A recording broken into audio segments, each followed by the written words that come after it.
Now that I'm in recovery, I can honestly say that I am a woman of dignity, honor, and grace, and those were not words that I used to describe myself ever.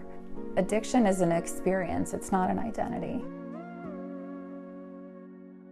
The first time I ever drank, I was about 12 years old. We were overseas at a family reunion in Denmark, and I remember that on that first sip, I felt, really for the first time ever, this sense of freedom and just completely exhilarated. It wasn't until I was about 14 that I, was exposed to it again, and I remember feeling that same feeling and almost chasing that from that point on. Alcohol abuse and addiction issues do run in the family. That had always made me say that'll never be me, but it turns out just having that desire is not sufficient to protect you from that. It wasn't until I had children that things started to get what I would consider to be beyond the point of being manageable.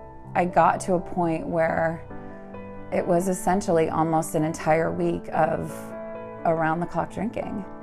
And I was working, I was taking care of the kids. I would wake up some mornings and I would just look down and realize that I had consumed 2 bottles of wine and I had no memory of it. And that was terrifying.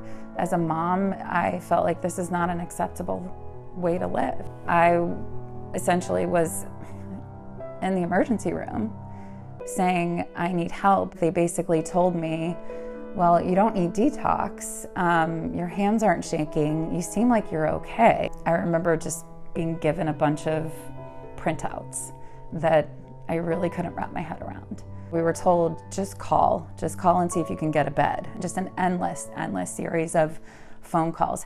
I got lucky because someone knew that the Herren Project existed. The people at the Herren Project were able to take my information to get me in and to get me a bed, and it was really very simple.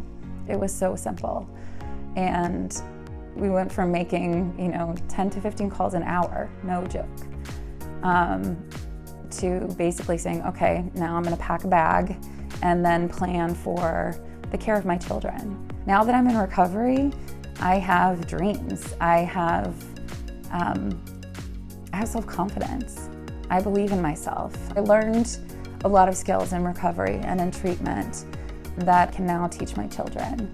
I can teach them that it's okay to feel sad, that it's okay to not be okay sometimes. There's just too many people that I think suffer in silence like I did. It's sad that it's so pervasive, but it's also the thing that I think is going to help save us all, is that we can talk about it and we can help each other out. I think anyone who wants to give to an organization that's gonna have an impact, I don't know of any better organization than the Herren Project. I'm not afraid. I'm not bound by fear anymore. I have a lot of peace. I feel completely free.